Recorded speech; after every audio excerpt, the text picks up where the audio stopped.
All right, well, welcome. Welcome to the Healthy Practices for Preschools to Prevent Childhood Obesity webinar. I'm Karen Thomas. And I'm Charlotte Farewell. And I'm Jamie Powers. We all work with the Culture of Wellness in Preschools out of the University of Colorado, Denver. And this webinar is a joint collaboration between the Colorado Department of Public Health and Environment and the Culture of Wellness in Preschools.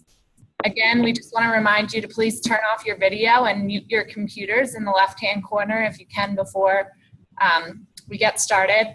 And also, this will be interactive. So as we're going, we're going to ask questions. I want you to chip in. So if you could type in that chat box that everyone sees, that would be great. We hope you also had time to print out the handout. We will be going over the best practices later in the presentation. If you didn't get a chance to print it, that's okay. It'll be on the slides. And if you have any questions as we go, feel free to type in the chat. We will address them periodically throughout the presentation, and then we've set aside some time at the end to answer any remaining questions. All right. So first, we'll be going over the objectives of the training. The objectives are to increase knowledge and awareness of healthy eating and physical activity, evidence-based best practice changes, and strategies to make these changes within the preschool setting. We want to build your self-efficacy in facilitating the change processes, provide links to community resources and partners, and share lessons that we've learned doing this for 5 years about overcoming barriers related to getting healthy eating and physical activity changes in place in preschool settings. Our agenda, first we're going to go over the problem of early childhood obesity. We're going to go over early childhood education, healthy eating, and physical activity best practices. We're then going to go into the aim in preschool, which is assess, identify, make it happen for preschool strategies. And we're going to look at 3 of those. We're going to assess the strengths and areas of improvement within each setting, prioritizing change, looking at importance and feasibility, and plans for change, the steps and the timelines to do that. We'll also share some motivational interviewing strategies, benefits for both your organizations and the early care settings, collaboration with community partners, different partners you can look to work with, connected talk, current work, and then again, go over all the lessons learned. So before we start talking about the specific strategies, we wanted to frame why we're even having this webinar and why we're working to combat childhood obesity. So as you can see on this slide, about 18% or 1 in every 6 preschool children are obese in the US, and unfortunately low-income and ethnic minority children are disproportionately affected by obesity. You can see there that Native American and Native Alaskan children have the highest prevalence, and then Hispanic, African American are next, 1 in 5 children, and then white, Caucasian, and Asian children are the least affected. So early childhood is a critical time to combat these issues for a couple of reasons. All children's basic motor skills, which are later linked to physical activity, begin in early childhood, and also food and nutrition-related attitudes, behaviors, and preferences are developed in these early formative years. As you probably know, children are obese in their preschool years, are more likely to be obese in their later years, which leads to a lot of the chronic diseases that we see today, such as diabetes, hypertension, asthma, sleep apnea, and such. So it's good to start this prevention and early intervention at this young age. And then also, parents and teachers are the most important role models in children's lives, and so it's important to work with them to get these problems corrected. So why Colorado? We always hear that Colorado is so healthy, but why is it funded? So as you can see on this map, Colorado is actually one of the 3 states where obesity is increasing among children, and clearly this is an issue. So that's why we're having this webinar. We'd like to now talk about best practices and strategies to tackle the problem of early childhood obesity, and Jamie is going to discuss this for the next few slides. If you have any questions at this point, again, feel free to address that in the chat section. Thank you. Okay, thank you, Karen. So now that we kind of have an understanding of early childhood obesity and why it's such an issue, we're going to share some strategies on this. And we're going to look at behaviors that most affect early childhood obesity, which is physical activity and healthy eating. And so we're going to go over some best practices related to those two and how you can implement these in early childhood settings. So on the back side of your handout, you should see a large chart of best practices that we use in the culture of wellness in preschool. And these are evidence-based policy, system, and environment, or PSE practices, research, and they are rigorously tested and proven to increase healthy eating and physical activity behaviors. So when we talk about Pse changes, we're talking about approaches that go beyond programming and into systems that sort of create the environment in which kids live, work, and play. And so we update these practices every year, so you have the most up-to-date ones right now. And these are just kind of what we put in place so that the healthy options are sort of the easy or default options for kids to choose, and then they form these habits over time. And so a little bit more about PSEs. We're going to use that term quite a bit throughout, and we kind of use that interchangeably with best practices, but what we mean are PSEs, and these are policy, system, and environment changes. These terms, while often interchanged, kind of represent different things, so I'm just going to share that with you. Policies tend to be things that are within the organization, and they're sort of institutionalized rules. So this could be things like children go outside for 30 minutes a day. It's sort of just the common practices that everybody has integrated into their organization. And then when we talk about systems, we're talking about sort of the rules. It's kind of interchanged with policies, but this focuses more on changing the infrastructure within sort of a school or a park or a workforce. And so this could be things like a garden to table program in an East site, something a little bit stronger than a policy.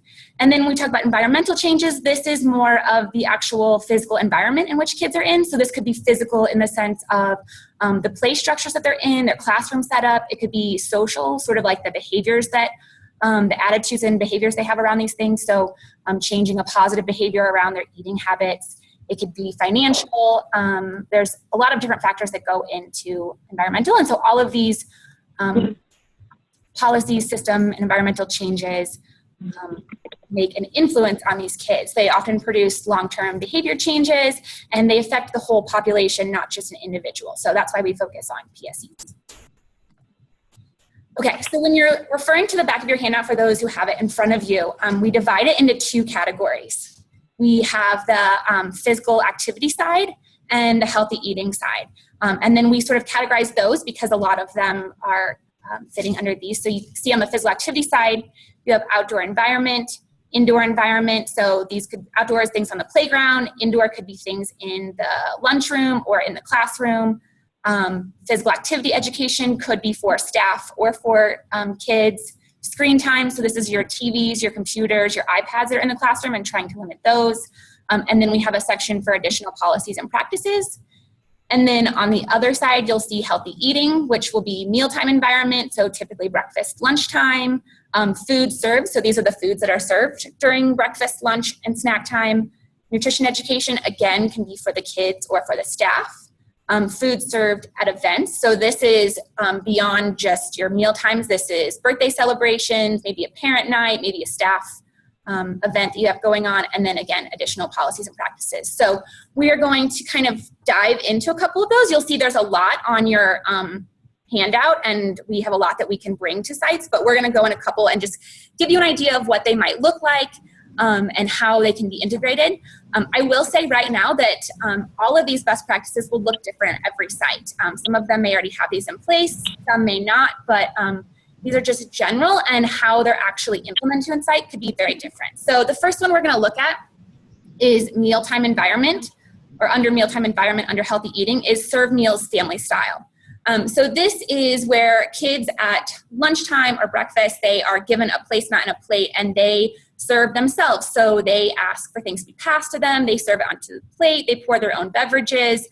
And this really helps kids to understand first manners at mealtime, but then also understanding portion sizes, when to tell when they're full, just general interactions at meal times that help set up healthy meals. And this can be done a lot of different ways. Some sites will even include like measuring spoons in their meal time so that kids understand what a portion size looks like, but it's a lot of different ways. And so the next one I'll dive into is special occasions, so food served at events. Special occasions, including birthdays, are celebrated with healthy food and non-food alternatives.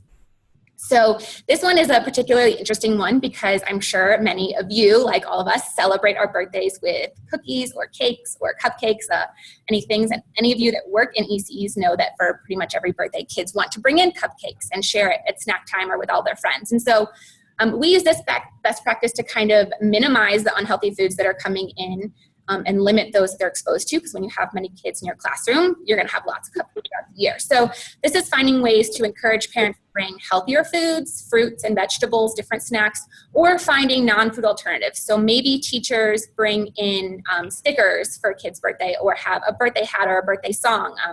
We've even had one site that does a fake birthday cake, so the kids get to sing, the cake comes out, but they don't actually have the unhealthy food that they're eating. So this one, I will tell you, has a lot of challenges with it to get people on board because birthday cake is sort of so ingrained in so many cultures.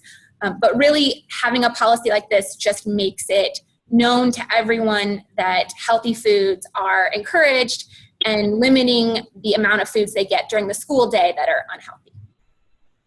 The next one that I will kind of share with you are under outdoor time. Under physical activity, teachers lead structured activity 2 times a day. So when we think about structured activities that teachers can lead kids in, we think about things like an obstacle course that you can set up and have the kids run through, or music and movement time. And bringing this sort of structured activities to kids does a couple things. It gives them the moderate to vigorous physical activity they need throughout the day. It also kind of helps them refine their fine and gross motor skills.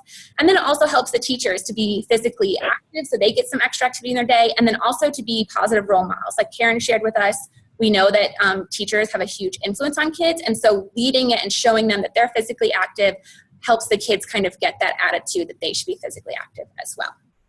And the last one that I am going to dive into and kind of share with you is also under outdoor time, but under healthy eating, is water is readily available in outdoor environments. So many of you may have sort of practices that you have in the classrooms for making sure kids get water either at snack and meal times or just throughout the day. But on the outdoor environment, it's a little bit trickier. People don't do it as much, but kids need to start understanding when they're thirsty and how to stay hydrated. And so we encourage sites to bring something like a pitcher of water out onto the playground that kids can come use if they need to. And use reusable cups or water bottles or just plastic cups, something that they can kind of start to regulate themselves when they realize that they're becoming dehydrated and what that feels like. Okay, so before we talk about some of the strategies that you can use to get these policies into early childhood centers, we're going to kind of go over sort of readiness to change and how to begin that process. And so when you're approaching an ECE site, if you're working with one, they may not be fully ready to make some of these changes. What you see on the screen here is the Transtheoretical model of change. It's a behavior change model that's often used in public health. And it kind of shows that there are stages that a site may be going through before they actually make a change.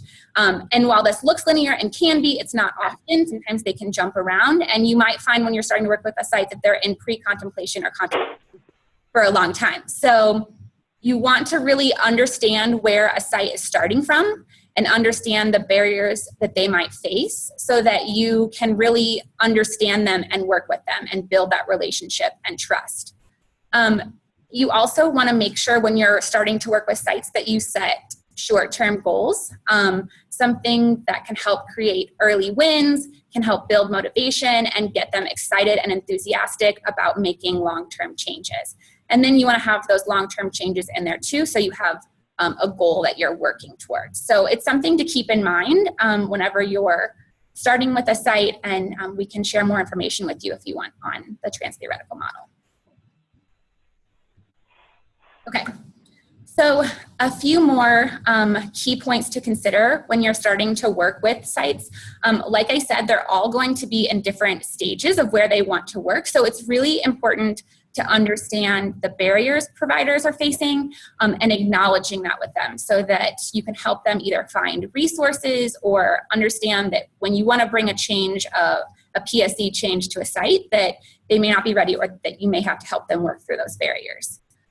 We also know that bringing things like PSE changes to a site can help mean long-term sustainability. So when you take a policy to a site or a systems change, you're making it part of their regular culture and their practice so that these healthy behaviors can be sustained over a long period of time. And then we're also going to be sharing with you, like we said, some different strategies derived from the AIM process that can help providers make these changes. And so they may be used in different ways, but they will help you. Okay, so before we jump into what those strategies are, I'm just going to quickly share you what the AIM process is. This is the Assess, Identify, and Make It Happen process. This was developed by Elaine Belansky in the Rocky Mountain Prevention Research Center in School of Public Health, and she started it in the San Luis Valley for elementary schools. And so we took this program that she had that was very successful and adapted it for preschools. And so what we take preschools through is a 7-meeting process that starts with the assess phase, which is to assess the healthy eating and physical activity policies that are currently in place in their environment. And then we identify and select changes that they may want to work on. So we take them through what you'll see, the strengths and needs assessment, and then they get to actually go through a process to identify which changes they want to focus on. And then we take them through the make it happen phase, which is where we actually do the planning, action planning, and sort of helping them reduce those barriers and find ways to implement this and make it sustainable. Okay, so now I'm going to hand it over to my colleague Charlotte to help give you some of those strategies.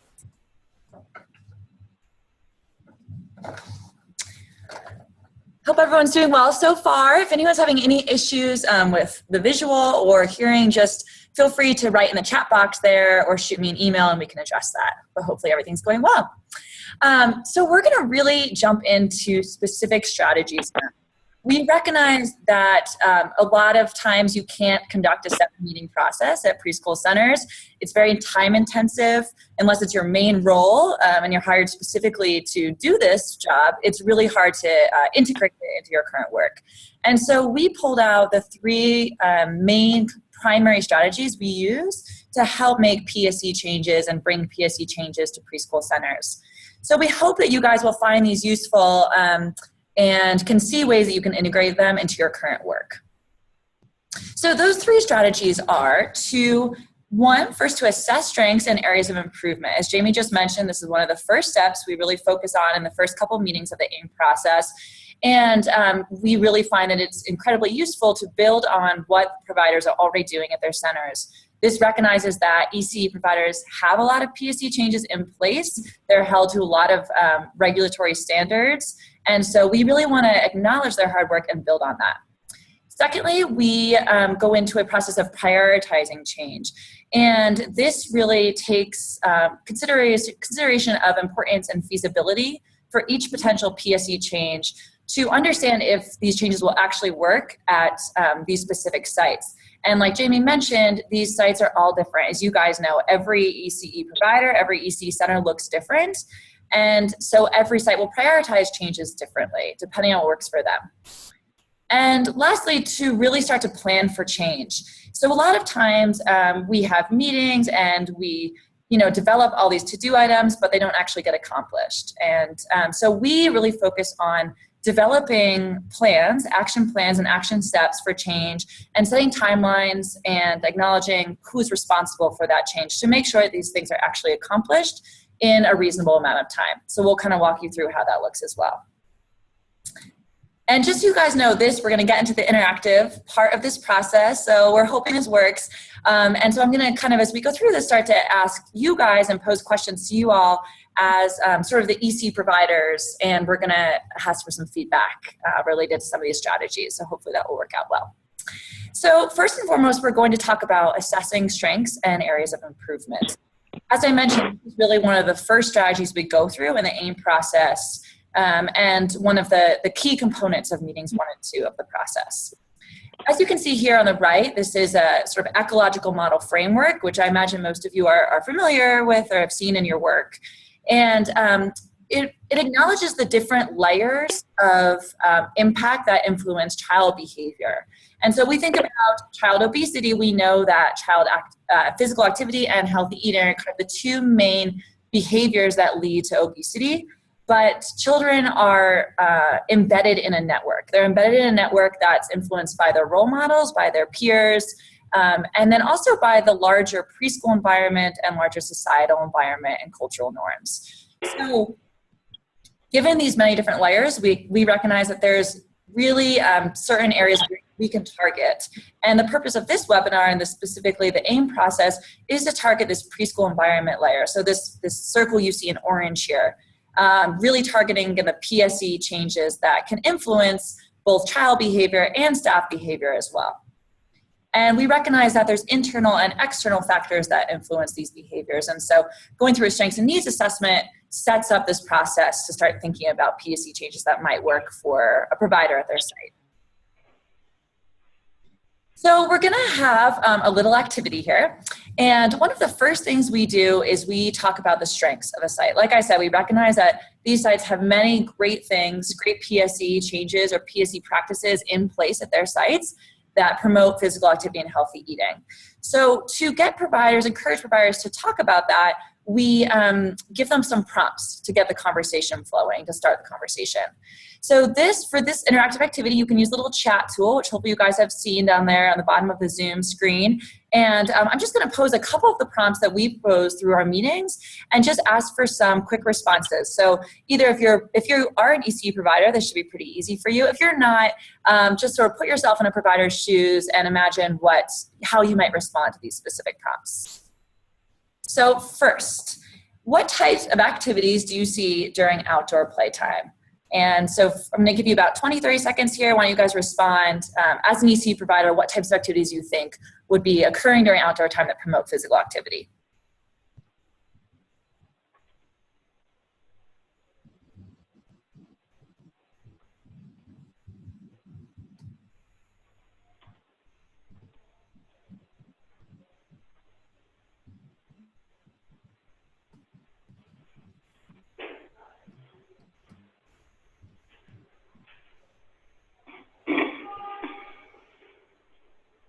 Perfect. So we have a bunch coming in. Great.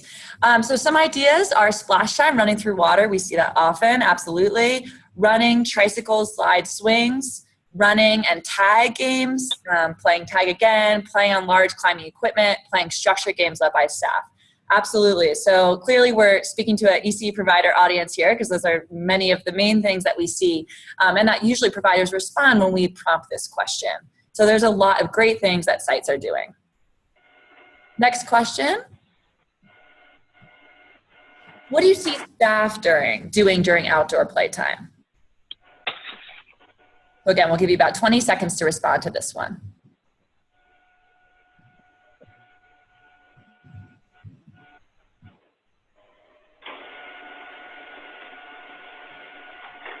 And just a reminder to make sure you guys are muted on your end. We're just getting a little bit of feedback here.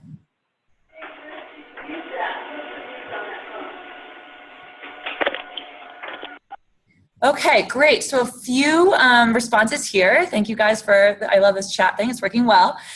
So observing and playing along with the kiddos, absolutely.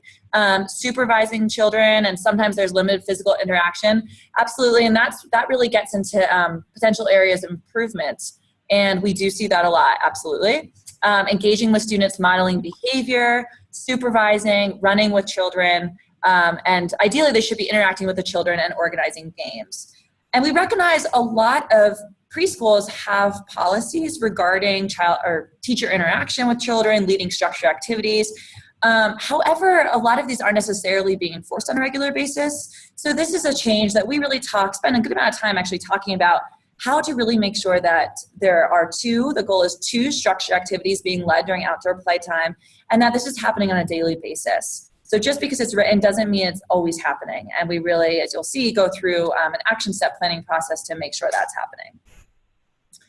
So the next prompt we use is how much outdoor time is available every day.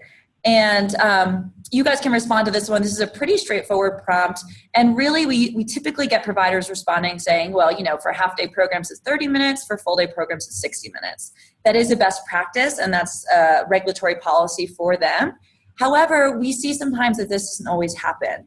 And so during the strengths, we talk about how great it is they have this designated outdoor time. But then when we start to think about areas of improvement, we start to bring up questions like, well, what about for specific weather conditions? Do you follow a weather policy? And again, although people may feel like they do, when we actually start to delve into this topic, providers might say, oh, well, actually, it is a little classroom specific. Some teachers tend to take out when it's light rain, some teachers don't. And then maybe some barriers come up surrounding appropriate clothing for winter weather conditions or appropriate shoes for summer play or for water play. So again, just getting us thinking and talking about all the great strengths the site is doing and then leading into potential areas of improvement. And then the last physical activity prompt, and we use a lot of them, but we're just giving you guys a few examples. The last physical activity prompt is, in what ways, if at all, does poor behavior impact child's playtime? And so this is getting at, is poor behavior restricted for children's play? And we do see this happening a lot, and I think this is a cultural shift that's changing. I think providers are starting to recognize it is a best practice to never restrict physical activity and instead to redirect that poor behavior. So we've had sites that have redirected poor behavior by having a walking lap around the outside of their play space. And when a child is misbehaving, they ask them to take a lap or bring a buddy and take a lap, or they take a lap with them. So just making sure that we're not having children just sit at the side of the playground when they're misbehaving, because we all know that that's just going to make their behavior worse. And this is something that I think comes up at a lot of our meetings and can be a really challenging Pse change to make. And so we really spend time talking about potential strategies to make this change and what will work for that site.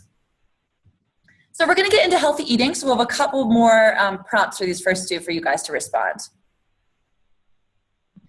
So for example, for the first healthy eating prompts, and we're thinking of strengths here first and foremost, which kinds of fruits and vegetables are served during the school day?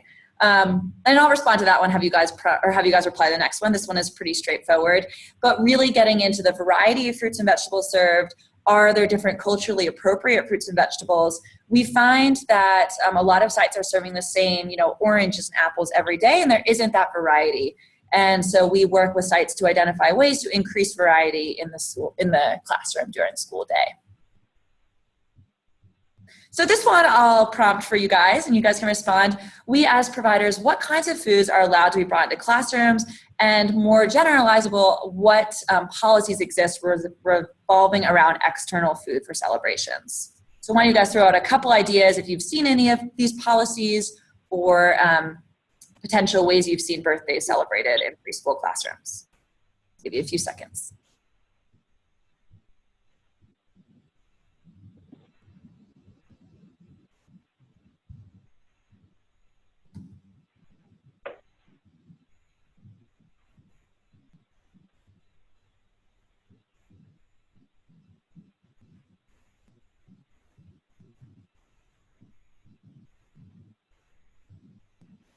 Okay, great. Great, and thank you for the people that responded. Sorry, I think we're on a little bit of a chat delay, but the people that respond about outdoor play, we got people saying, yeah, 2 blocks of 30, 45 minutes a day, and then 15 to 20 minutes, but there is, the issue with weather. So related to this question, and there's some great ideas actually here that we haven't seen. So for example, if a child is new, they can bring in cereal, but otherwise nothing is permitted. Cupcakes and cakes are still common for birthdays in some centers, and birthdays are usually cupcakes. And it's true, we, as Jamie kind of mentioned earlier, we see huge discrepancies with this Pse practice depending on the site. And some sites are very stringent about this now, and I think it's kind of a new shift. Some sites are really restricting all outdoor food for celebrations. Some have policies that specify certain foods that are allowed and certain that aren't. And some say that, it's a birthday and all food should be allowed in for birthdays. So this is a really important change to recognize where the site is at when you start discussing prioritizing and action plans for this change. We definitely have experienced a lot of pushback with sites that feel that they want to allow cupcakes and all of this brought in for birthdays. And in that situation, this might be a PSC that we're not going to really push forward. We're not going to really encourage them to think much on. We're going to focus on that low-hanging fruit and changes that are prioritized highly, which we'll get into in a minute. And like I said, so we have seen a shift in this, but it does kind of vary pretty significantly by site. And as we go through these, I just want to say, if there's, if you guys do want some additional resources on any of these PSC changes, we do have a lot of one-pagers that talk about sort of the purpose behind why we restrict outside food for celebrations, and some healthy food alternatives and non-food alternative ways to celebrate. So we do have lots of resources, so feel free to reach out to us after this webinar if you think that information will be helpful for your work. And then the last one, which is really similar to what we just talked about, but how are birthdays celebrated? And the reason we have kind of these two prompts listed separately is because we have seen sites that for birthdays, they have a specific policy, but then for lesson or classroom celebrations, which some sites have annually, monthly, they do allow different types of foods. So two different policies depending on the specific type of celebration. So that's just something you want to make sure you address. And in these first two meetings, really making sure that we're, again, talking about all the great things they're doing and then identifying these potential areas of improvement that can lead to PSE changes. So that's kind of our little part on strengths and needs assessment. And so we're going to take just 1 second. If you guys have any questions related to that strategy, please feel free to send in through the chat box, and we'll give you just a few seconds before we move on to strategy number 2. And like I said, there is a bit of a chat delay, so if we don't answer it right now, we'll answer it when we do our next set of questions.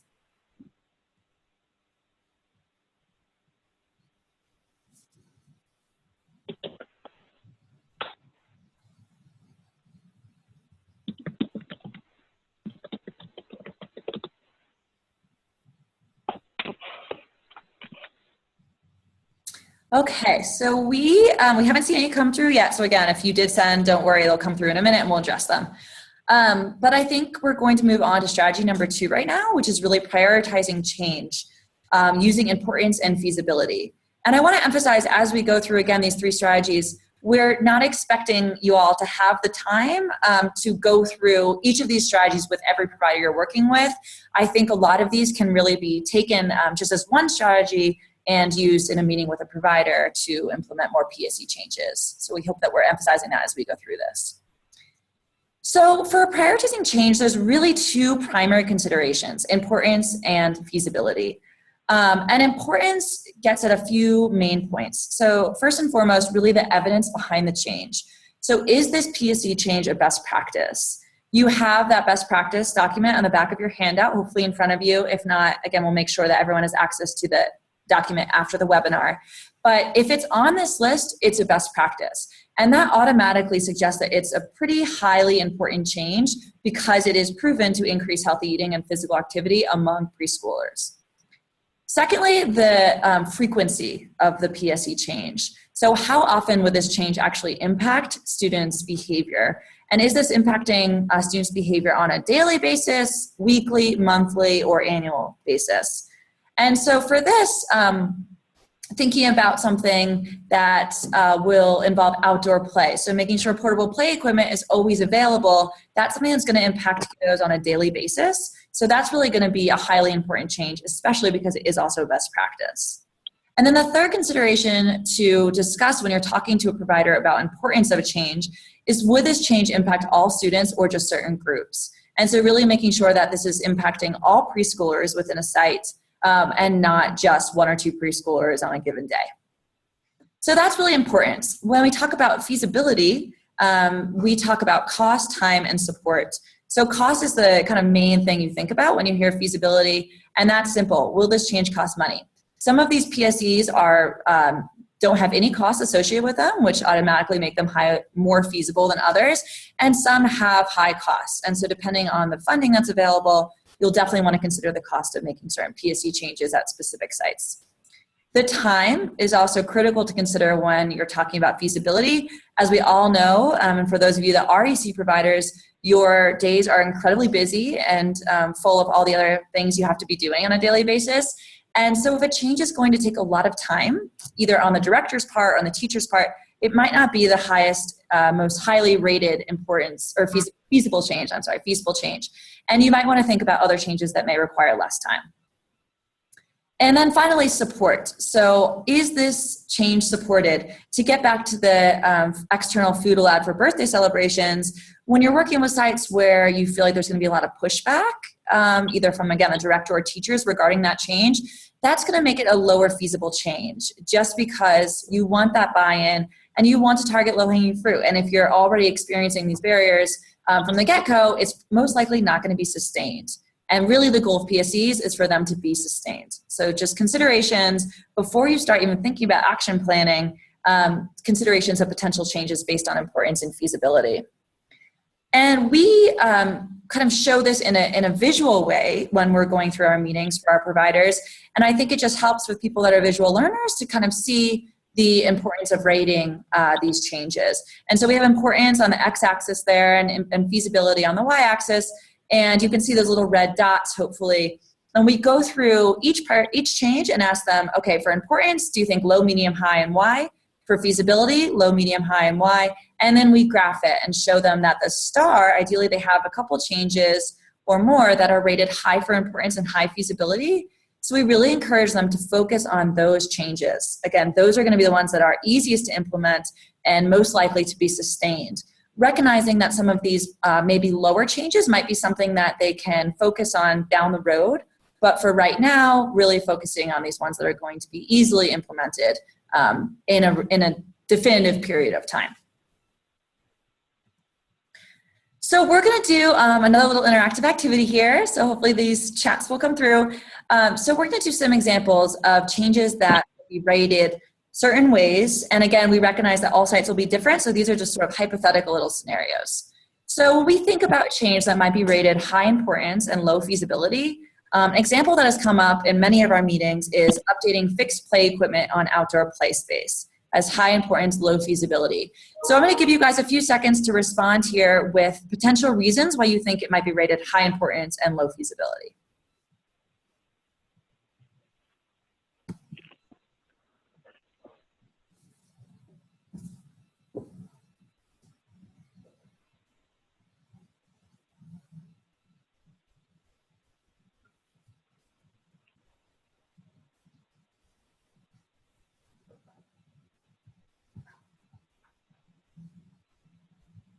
Okay, perfect. We got a few. Great. So high would be safety, absolutely. So it's a very important policy. And as we'll talk about, ties into Colorado Shines, making sure we have that annual playground inspection to make sure the play space is safe for the kiddos. And low feasibility due to cost, absolutely. And similarly, the next person said for physical activity, absolutely highly important. Low feasibility is cost. And I think that's what most of the responses we're getting in, which is great. And exactly what we would discuss with the provider is the importance that, or the recognizing that it is a highly important change, but because of the low feasibility and cost barriers, it might not be the top prioritized change for this particular time. With that being said, if it's something that a provider really feels strongly about, obviously, we can encourage them and help them make that PSE change. We're just really targeting the high importance and feasibility. Perfect. Thank you guys for the responses. And so for the next one, we're going to do a potential change that's low importance and high feasibility. So the reverse of that first one. So an example of this is an annual healthy field day. And as you guys respond to some chats why you think that might be low importance and high feasibility, I'll say that this was a challenging one actually for us to come up with, and we haven't experienced this scenario that often in the past 5 years in our meetings. Typically, it's more of the high importance, low feasibility issue, just because cost is such an issue, for many of these PSE changes, specifically in a lot of ECE centers. So the annual healthy field day was one example that came up in a meeting that a team wanted to implement, and we discussed how it was low importance, but high feasibility.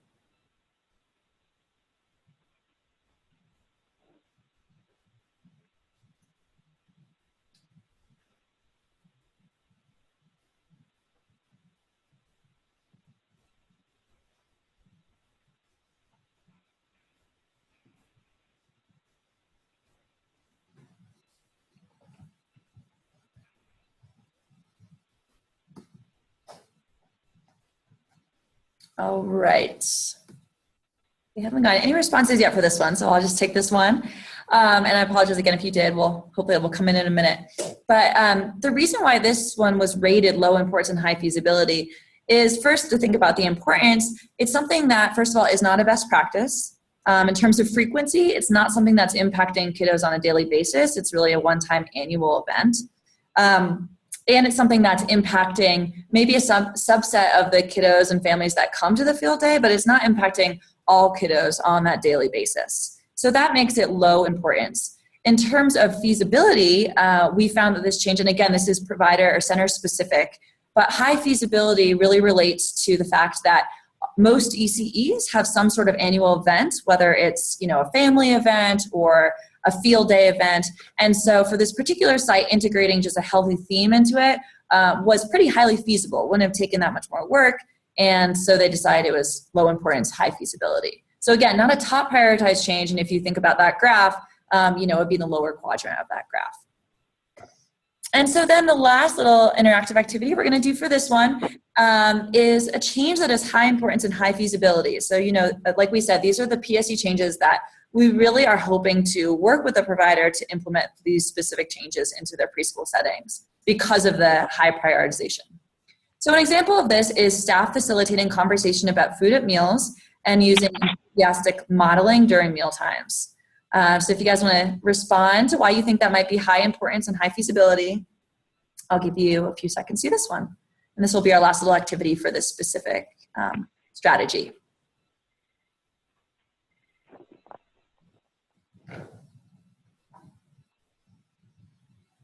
And this one, for those of you that work in Head Start, you might recognize it is definitely a Head Start policy. And it's something that when we worked with Head Starts, we've seen it happening almost always. But I think with non-Head Start ECs, it's less likely. Now that is changing with all the new regulations coming down and Colorado Shines. This is something that is changing and we've seen more and more often.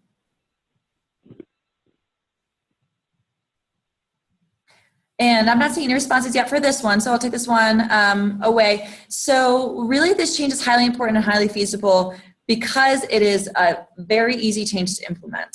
So for importance, it's something that is a best practice. Enthusiastic role modeling, we know when staff are modeling consumption of fruits and vegetables at mealtime, children are much more likely to consume them. We know that talking about food and using all five senses to talk about food during mealtime, again, encourages healthy eating behaviors among this age group. We also know that this is a change that's going to impact all kiddos on a daily basis. Every mealtime they have at that center, it's going to be impactful. So it's highly important. For feasibility, there's no cost to this change. So that really suggests that it's going to be highly feasible. Also for support, we found that it is a very supported change among both directors and teachers and classroom staff because it doesn't really require a lot of extra work. Already, they should be sitting with the kiddos and having mealtime. And so by facilitating conversation and being a little bit more intentional about enthusiastic role modeling of fruits and vegetables, it's not that much added work on their part. So again, we found this to be a highly important and highly feasible change. So thanks for your feedback on those ones. I have a question so far on that strategy. So far we've gone over the first strategy of assessing strengths and needs or areas of improvement. And that was the second strategy of taking Pse changes and rating them on importance and feasibility. So I'm going to go on to the third strategy, and if questions are building up, we'll address them after this one. So the third strategy is planning for action. And I think when we think about implementing Pse changes to promote healthy eating and physical activity in preschool centers, a lot of times we jump to this strategy. We think, oh, well, we'll just help them, come up with an action step, and then that change should be implemented. And what we've realized is that there's a lot of barriers that we have to address to make sure these changes are not only implemented, but this really leads into the importance of sustainability and recognizing that our work can be especially impactful if these changes, Pse changes, are lasting beyond the terms of a grant or your brief interaction with providers. So there's a few considerations when you think about planning for action. First and foremost, we really focus on breaking down every change and thinking about each step that needs to happen to accomplish that change. You can think of these as to-do steps in between meetings. And we encourage our providers to do them in between our meetings. For you all that aren't doing the full meeting process, it just helps to think about steps that need to happen in a chronological order to make these PSE changes implemented and sustainable. So a few aspects of this that are really important to consider. First, who is responsible for completing this step? So when you have the specific step listed for a change, we're going to get into examples. This will be a little bit more applied in a minute here. But you really want to have a person that is designated as being responsible for accomplishing that step and accomplishing that step in a finite amount of time. So you want to have a deadline for accomplishing that step. So for example, a director would be responsible for this step and they'd be responsible for accomplishing it within 2 weeks or 3 weeks. You want to think about both internal and external resources. A lot of times for action steps, I think we think about just external resources that might be barriers, things like costs and things we've talked about earlier in this webinar. But we also want to consider the importance of acknowledging internal resources. So things like knowledge and skills and confidence. And maybe this step is a particular step that seems simple to us, but may require a certain level of self-efficacy or confidence to make sure that they implement that step in their center. So we have a little brainstorm for each step about what potential internal and external resources the provider or the wellness team could see as being necessary to accomplish this PSE change. And then we also talk about, like I said, the timeline. So when does this need to be accomplished? And this is a really pertinent component of planning for action, making sure we have deadlines and those deadlines are achieved. And then for each step, we can make some notes, just emphasizing what came up when we were discussing this step. So for us, as we do this with our providers or with our wellness teams, we actually have a large blown up kind of one-page flip chart, and we lay out all these different aspects of each step and write them down so they have a visual to see what needs to be done to accomplish this change. And by going through each of these steps, it really does ensure that not only, again, is it implemented, but sustained on a long-term basis because they've thought through all the barriers that might come up along the way. So there's 5 key components with thinking about and beginning to plan for action. The first is really getting approval for the change, making sure that ideally you're working with a director or someone with decision-making power. If not, that you have that buy-in. So tying into number 2, getting buy-in from key stakeholders, making sure that all users of this change and implementers of this change are on board and aware of the change coming down the pipe. So it's not just all of a sudden here's some new PSE changes the site is expected to make. Putting the change in place. So really considering all the barriers that will be faced by putting this change in place, and again, addressing them throughout the action planning process.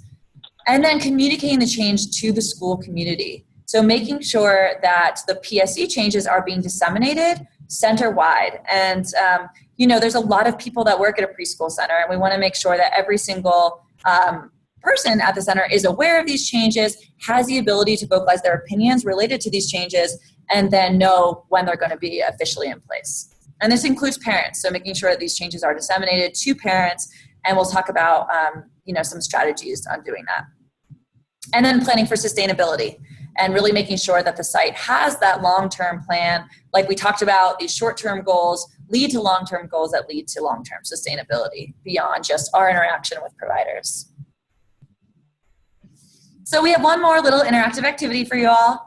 And so this is an example of planning for action.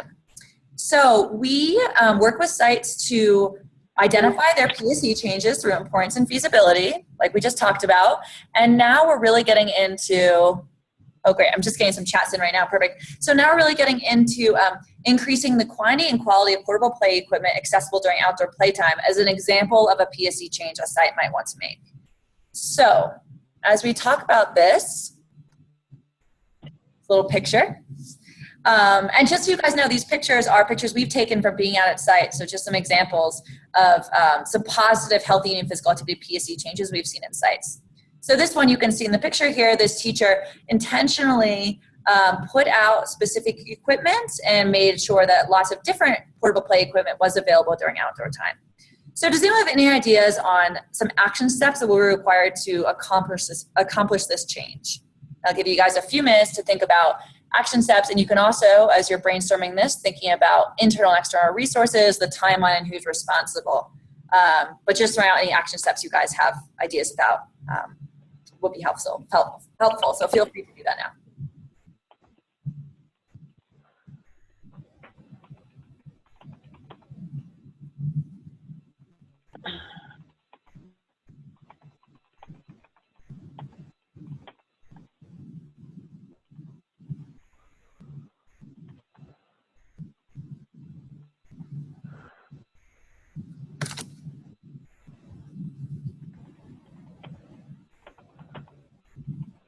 All right, sorry, I just jumped one ahead.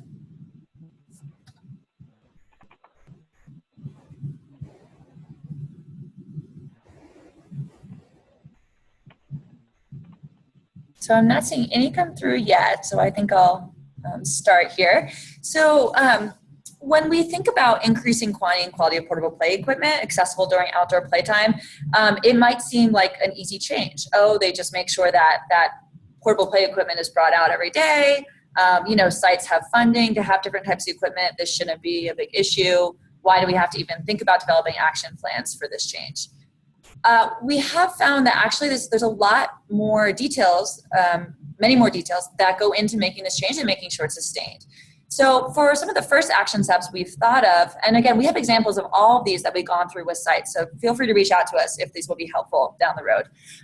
But for the first action step is really first thinking about what equipment they currently have. So the quality of that equipment, is a lot of it broken? Do they have, you know, 3 or 4 different varieties of equipment? Do they have 10 or 15? Every site looks different, and I can tell you we worked with sites that have literally 1 piece of portable play equipment up to 20 plus pieces of portable play equipment. So this really does vary. And so we think about who's going to be responsible for kind of doing an assessment of current equipment. And so we identify one person, that can be a teacher, it can be a director, a person that will be responsible for coming up with a list of current equipment they have in place. And thinking about the internal resources and external resources, there's no cost associated with this, but it does take time. So acknowledging that is going to be someone's time that you know, is taken to do this action step. And we set a timeline for that action step. When that step is accomplished, we can go on to the next action step, which might be based on that list, starting to think of potential equipment that will be useful for the school to have. So for this, we always encourage sites to go back to their teaching staff and have teachers contribute a list of equipment they would like to see during outdoor play that they would think would be useful for encouraging physical activity. And so we come up with that list. Again, we have someone designated, talk briefly about internal, external resources needed, again, just time, and a timeline for that change. Once we actually have that list, we can then go and cost it out and think about how much will all this equipment cost and where will we get the funding. And so this is something that, you know, an external resources is cost, and so we have to think about that. We brainstorm some ideas to get funding.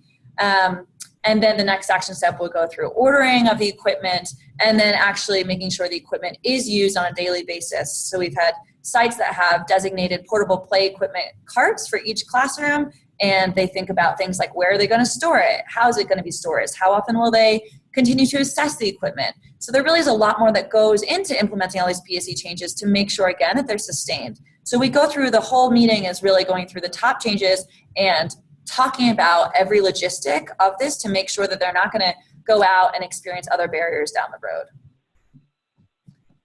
So it's a really, really critical, I think the action planning strategy is probably one of the most critical parts of the PSE change process, because we do make sure we identify, again, those barriers at the meeting and help those sites to overcome those barriers before implementation, so it's an easier implementation process. So those are sort of our 3 key strategies we're going to talk about. And then I just wanted to do one more slide here as you guys post any questions you have related to any of those 3 strategies. I just want to show you guys sort of the outcome of wellness policy posters that for sites that we work with. And we recognize that this is something that maybe not all of you are going to be able to do depending on funding. But I just want to show a little picture in case you're at preschool sites where you see these posters. So after the end of the 5 or 6 meetings, we talk about having a written wellness policy for these sites. And so on this wellness policy are all the physical activity and healthy eating policies, system, environment practices that they already have in place. Again, recognizing they already have, fruit and vegetables served at meals. They already have restriction of processed foods, all different things they already have. Then also we incorporate on this best practice changes that they've made through the AIM process. So this is really kind of an updated version of their wellness policy, emphasizing all the Pse changes in place.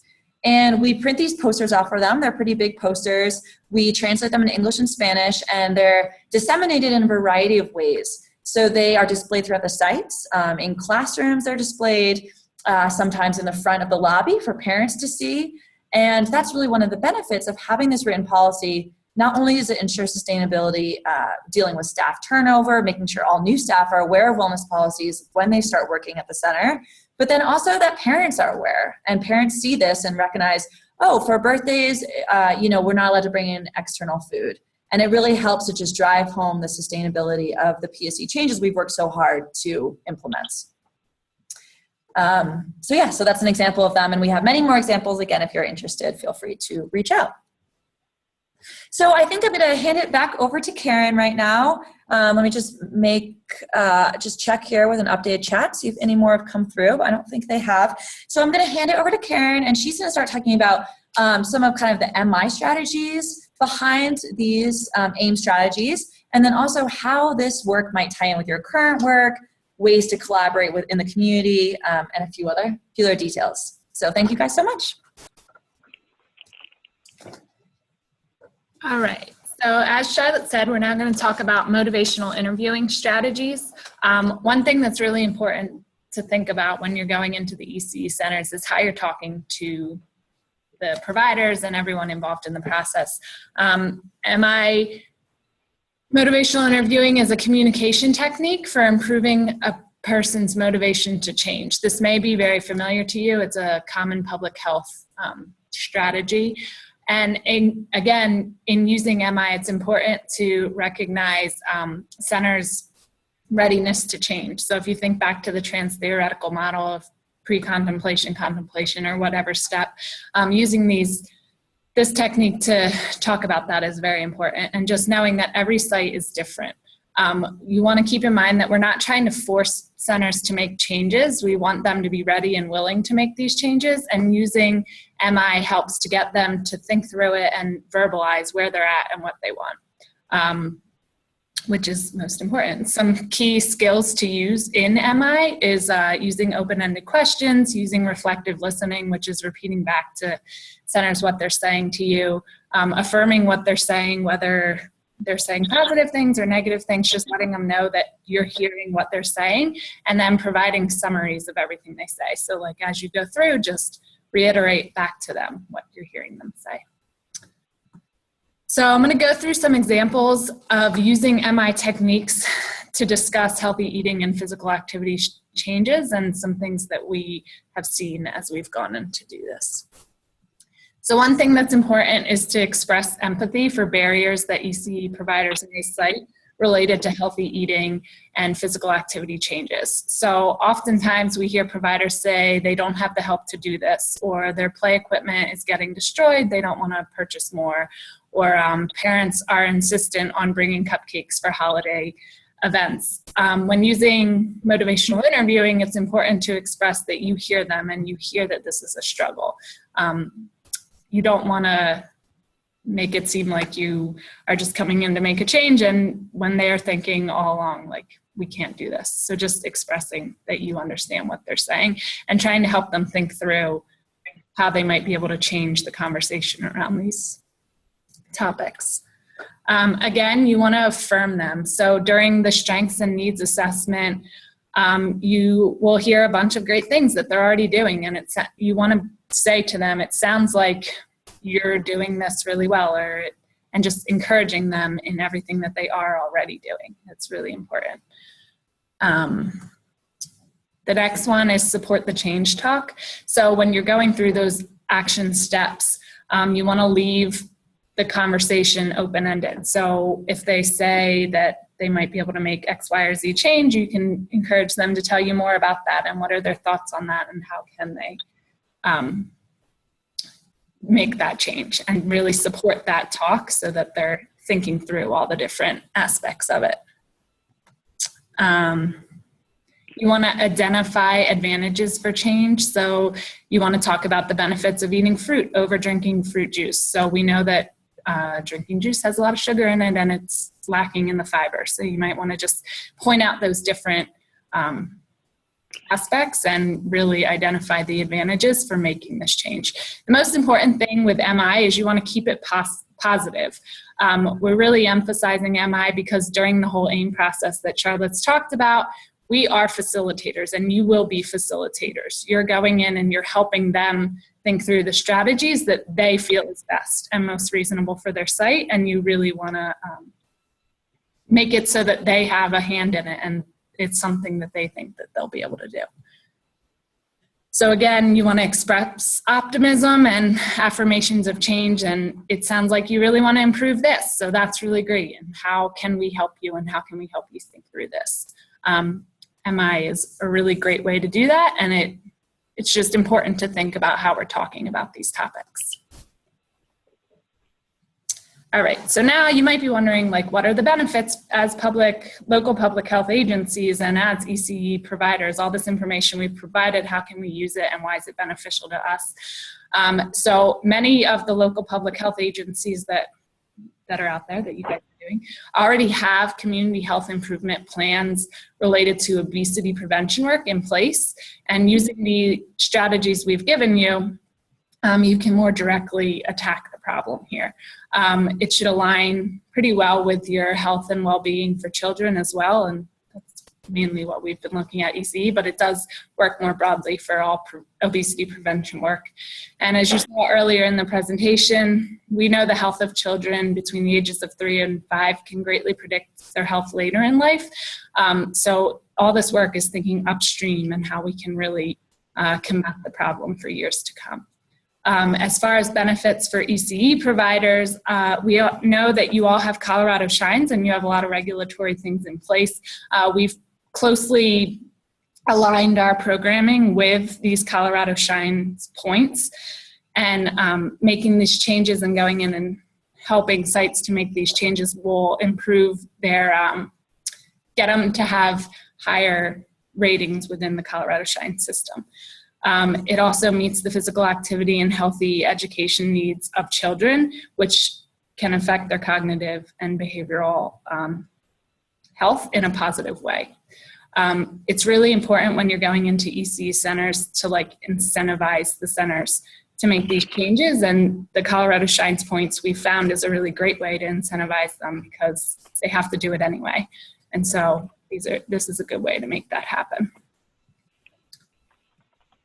So this slide right here is the Colorado Shines and healthy eating physical activity best practices. And so it shows how it kind of aligns. So you can get ratings on having a certified playground inspection. That's one of the Colorado Shines points. So going in and helping the sites have better, more structured play out time, more structured activity outside is one way, and having the,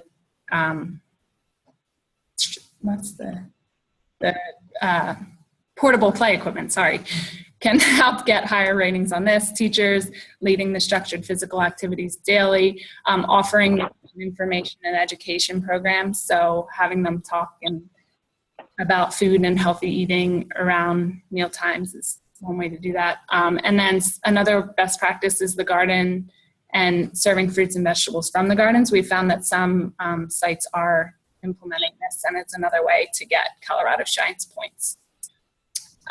So we're now going to talk about collaboration with some community partners, and Jamie's going to talk about this and lessons learned. So I'm going to hand it off to Jamie. Again, if you have any questions, we will address them as we go. So type them in the chat section.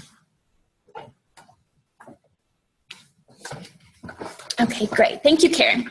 So I'm just going to move us along here just to share a little bit more about some collaboration and how this ties into your current work, and then some lessons that we've learned over the last 5 years that we're going to share with you and hopefully will help you going into ECE centers. So starting with collaboration, we know that this work does not get done alone, and it makes it even harder when we silo ourselves into a particular area. So we encourage collaboration for all of you. And so some partners that we suggest reaching out to just to start, I think once you start reaching out to partners, you're going to find even more out there, and your networks are going to get bigger and bigger. So these are just some examples.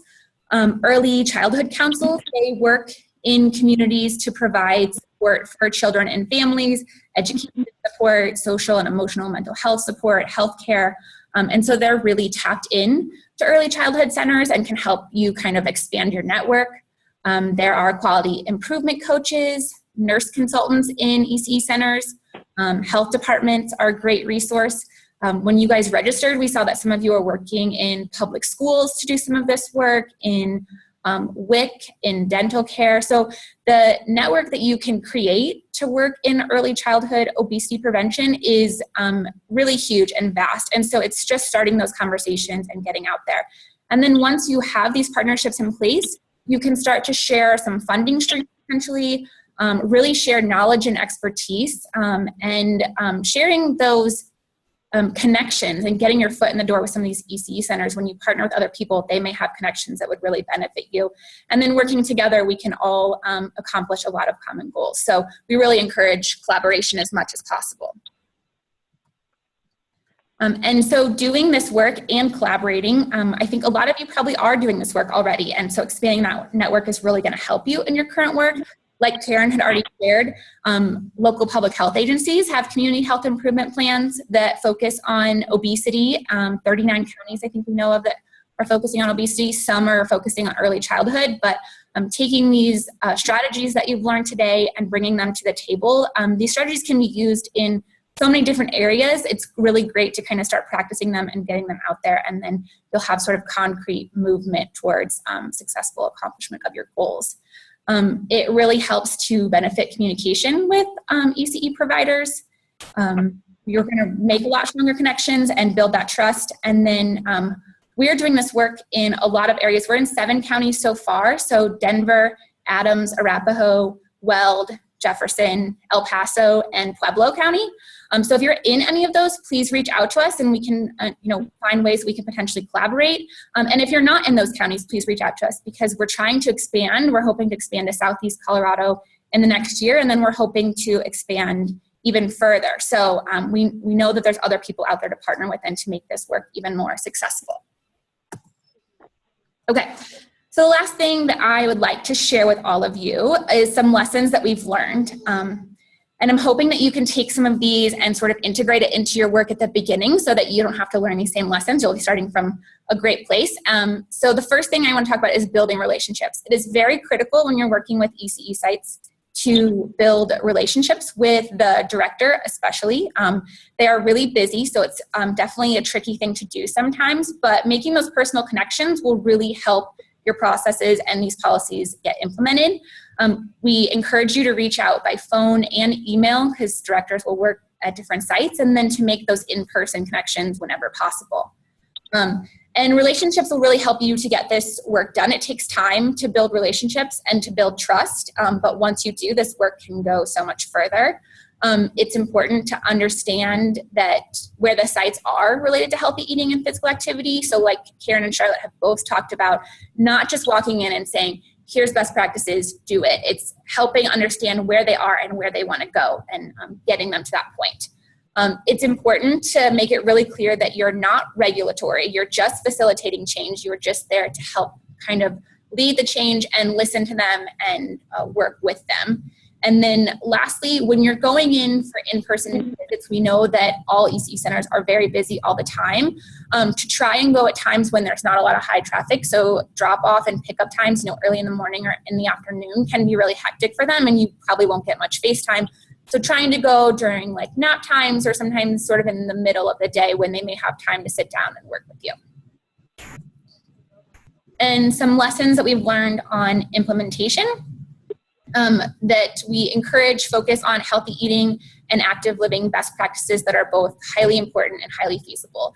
Charlotte already talked about this, but that's sort of the low-hanging fruit. That's where the most resources probably exist to make this change, likely the best practice. So we know that it's going to improve healthy eating and physical activity. So starting with something like we have talked about, the conversations, meal times, don't cost a lot, and really make a huge difference in these kids' lives, and that can help build on in the future. We also want to encourage that the director or the person with decision I'll power. keep my eyes out for it. Okay, we're getting heads up. feedback here. Can I make sure that everybody's muted their sound? Okay. Okay, so, sorry, let me go back real quick here.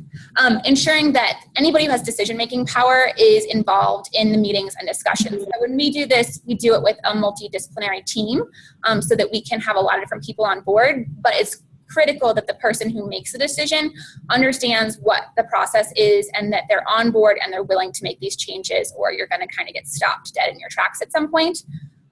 And we also require buy-in from not only the director, but the staff when you're making the changes. So who are those implementers? If you're going to do teachers lead structured activities 2 times a day, you want the teachers to be on board with this change because they're going to be the ones that are doing the structured activities every day. And you also want to think about who your end users are. So if you're going to have a policy that affects parents and what they can or can't bring to a site, you want to make sure that they are understanding of what this change is and why you're doing it, so that everybody is on the same page. Okay, another critical part of this whole process in implementing any changes is to recognize the work that's already being done. Part of that motivational interviewing is understanding where they are and encouraging what's already happening and affirming them. And like Charlotte talked about, you'll notice when she did the strengths and areas of improvement assessment with you guys, we start with strengths because we want to recognize all the things that are happening. We don't want them to feel like when we're talking about areas of improvement that they're doing all these things wrong. They're not. They're doing great work. You guys who work in ECEs know that there's fantastic things going on. But we're just bringing a couple ideas of areas of improvement. Starting with strength, we can build on that. And then building on the assets that are already in place. So if they're leading structured activities sometimes during the week, acknowledge and encourage that, and then find ways to include it more often. Or with portable play equipment, acknowledge that they are bringing it outside. Here's how they can just use it more often, or a system to put in place so that it becomes used regularly. So recognize that there's great things that are already happening. And the last one that I'll jump into here is sustainability. So like we've talked about many times here, that change takes time. And so setting timelines and especially short-term goals will make sure that people are making these changes happen. And you're likely to get long-term changes to happen if you start with short-term so they can see that they are successful and that this will continue to be successful.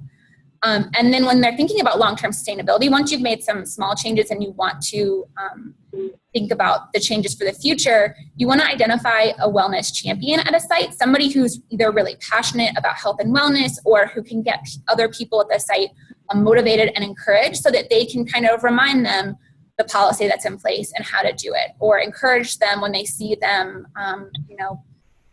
having a conversation with kids during meal times, remind them that's great, and so that they can kind of keep this going. You want to have sort of an evaluation plan set in. So are we going to talk about these policies at a staff meeting once a month, or are we going to do them at pre-service every year? Finding a way to remind them that these are the policies that are in place and why we do them, and encourage them to continue doing them forward. And then write down those policies in multiple forms. Charlotte showed you the big posters that we use, but we also encourage them to put it in sort of regular handbooks that they send out to staff and parents, and to update them when they make new changes so that everybody knows what's happening, and that these won't be reverting back to old policies, that will stick with new ones and keep them going. And so we want to share with you just some resources real quick here. This is our first one, is the Culture of Wellness in Preschools. Our website has some really great things. So you'll see this first one, CalpProgram.com, is going to be launched in August. So it's not up yet, but it will be then, and we're going to have a lot of our resources available for anybody. But right now you can find it on the Rocky Mountain Prevention Research Center's page. All of our information's there. We also have a link here for Colorado Shines. They have really great resources since they are working in ECEs all the time.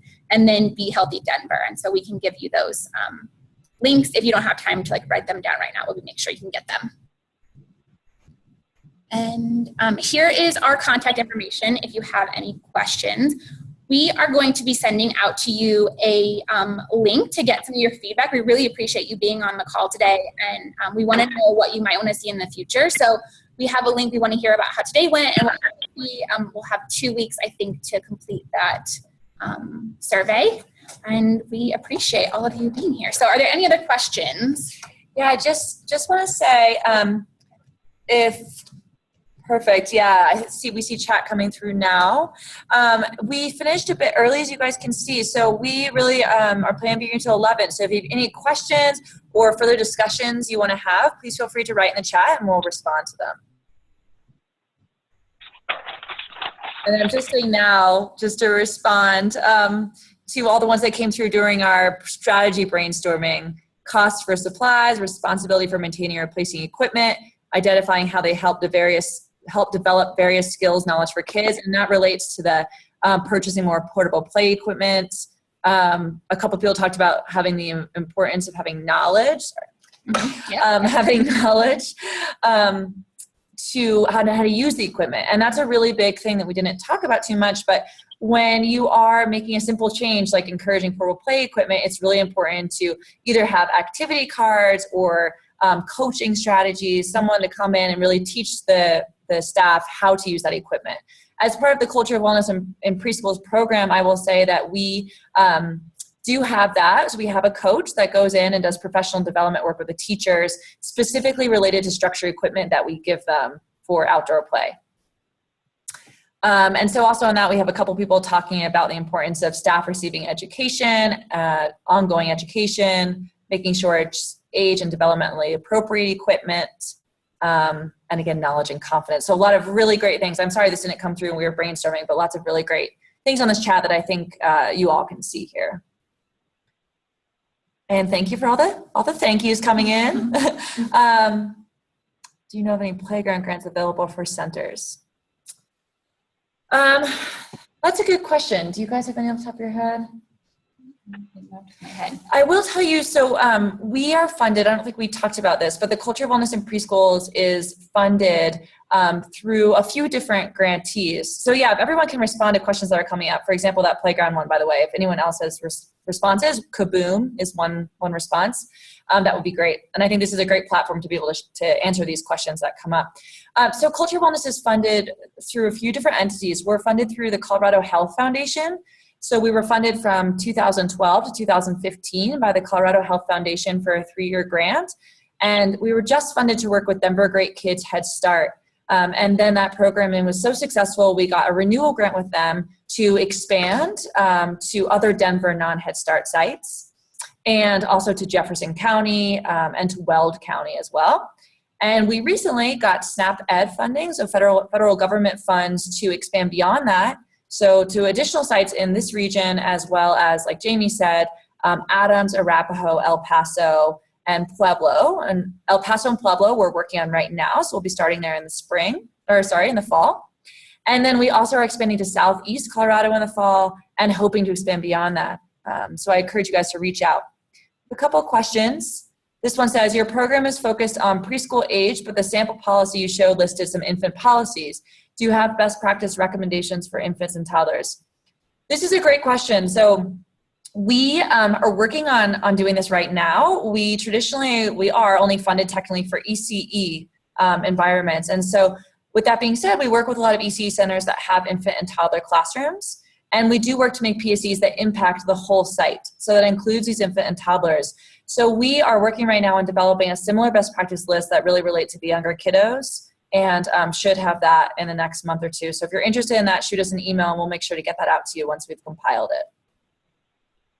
And we recognize there are very different best practices relating to infant and toddlers. And then if you have any other questions, feel free to post them. Again, we'll be on for just a bit. But we appreciate you all tuning in. And like Jamie said, we're going to be sending you just a brief evaluation. We really appreciate and value any feedback, especially any other future webinar ideas you'd like to see. We're really open to that as well, and to share kind of what we learned from our past 5 years of experience, and for you guys to share yours as well. So we appreciate it. And the next question, will the recorded webinar be posted or sent out? Yes, so we have been recording it, and so we'll make sure that that's available. We'll probably send through CDPHE, and they'll disseminate out through their lists. And then we'll also make sure that just the PowerPoint is available. I'll send that out all to you guys who I sent the invitation to for this Zoom webinar. So you'll have the PowerPoint and the recorded webinar through them. Yes, so you can get a copy of the PowerPoint. And thank you guys so much for tuning in. We really appreciate it. Thank you, guys. Thank you. And yeah, any other questions, we'll be on, but thank you.